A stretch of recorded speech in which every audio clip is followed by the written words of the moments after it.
Hello, I'm Brenda, and this is my second video on how to deal with transitions in writing our memoir. In my first video, which you should take a look at over here if you haven't seen it yet, I dealt with the basics of transition and we looked at when, why, and how to use transitions in writing our memoir. And in that video, I mentioned I was going to give you a formula you could use in order to help you in writing transitions. So we're going to look at that in this video today.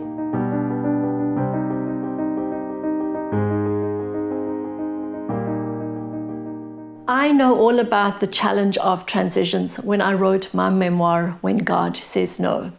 I hit a few places where I had some real challenge with transitions, and we're going to discuss those in this video. I'm going to start with the one that will actually illustrate the equation I was talking about. So now a little backstory. I was not very good at maths at school, in high school. I didn't enjoy it and I did not excel at it at all. But now let's bring it back to the topic of this video, transitions, and what I did learn in maths, in geometry, that I actually use when I'm dealing with transitions. One of the basic geometry theorems is if line A equals line B and line B equals line C, then line A equals line C. And that's what we're looking for when we're wanting to do transitions in writing our memoir, is the transition is actually line B. So if you have one scene that is line A and you have another scene that is line C, what you need in the middle is a transition that they both measure against. When they both measure against line B, your transition, you now have a link between scene A, which may seem a little different from scene C, but they match and they measure and they work together because they have line B, your transition, in common. And that's what we're looking for when we're wanting to use transitions in our memoir writing. So I'm going to use an example out of my own memoir in how I use this in writing that involved a scene of reminiscing and how I now needed to use that scene, which was really one of recollection, of internalization, and bring it into the reality of the current storyline in my memoir, which was taking place at the beginning of my book in the hospital room where my mom was deathly ill. And I'm going to show you how I did it, because this is something you can use as well when you're needing to do transitions in your memoir, is to look for the similarities that will actually link your scene A with your scene C. So let's take a look. Now, in chapter 1, I started with a very scene-driven writing of arriving at the hospital to see my mother who was deathly ill.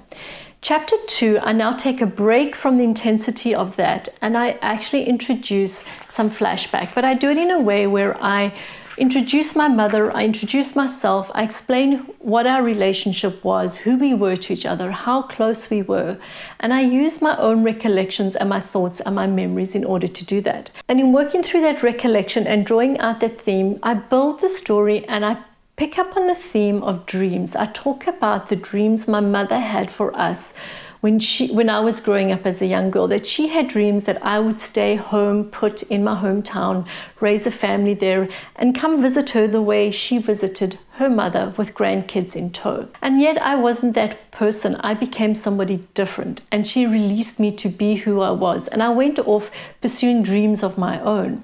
But now that I'd got to middle age, I had come to realize I had some dreams for myself and my mother I was hoping to have materialize. But they weren't actually going to happen because she was now so deathly ill. I wrote the scene, I drew it through, and as I came to that point in my chapter writing, I remember thinking, okay, I don't want to end the scene here. If I end it here, I find it's too vague, it's too ethereal, it's too much in my head, it's too much recollection.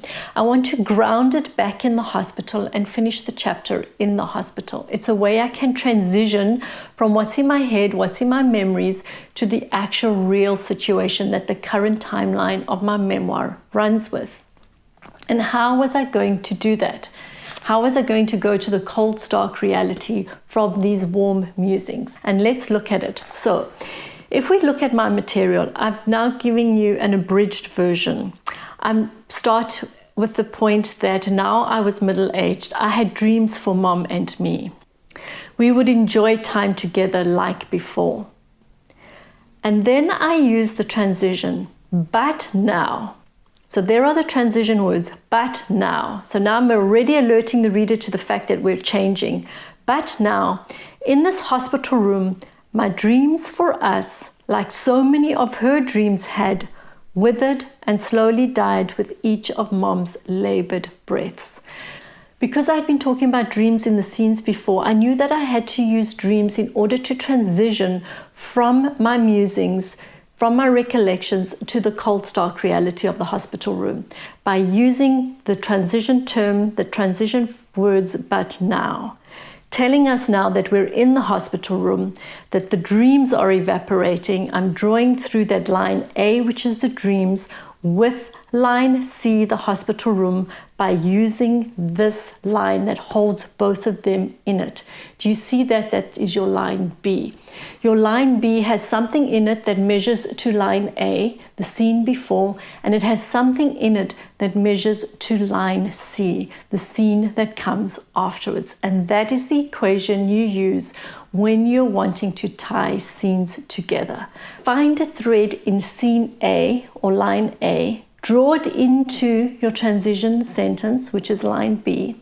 Find a thread in your second scene, which is line C, and draw that thread into your line B, your transition sentence, and tie them together.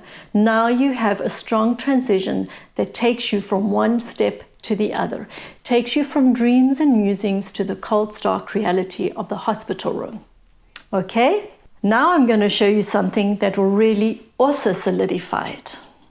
The next line in my book actually really solidifies this transition, brings us right down to earth when I say, I took my own deep breath and looked around the room.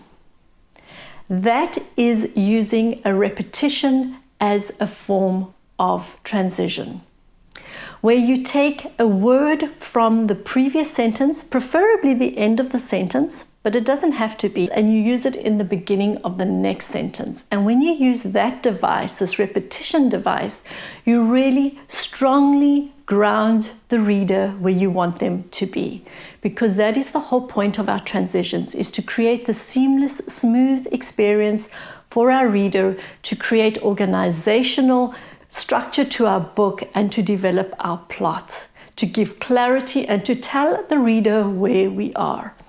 So by using breathe, I actually now create the solid experience where I have brought you not just from the musings in my head into the hospital room, but I've really solidly put our feet on the ground by using that repetition.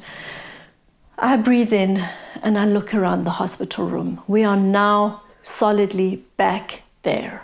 So those are devices you can look at to use that equation of how you can use my theorem, my geometry theorem, A, B, C, to create that link, and then to use a repetitive technique in transition in order to really solidify it.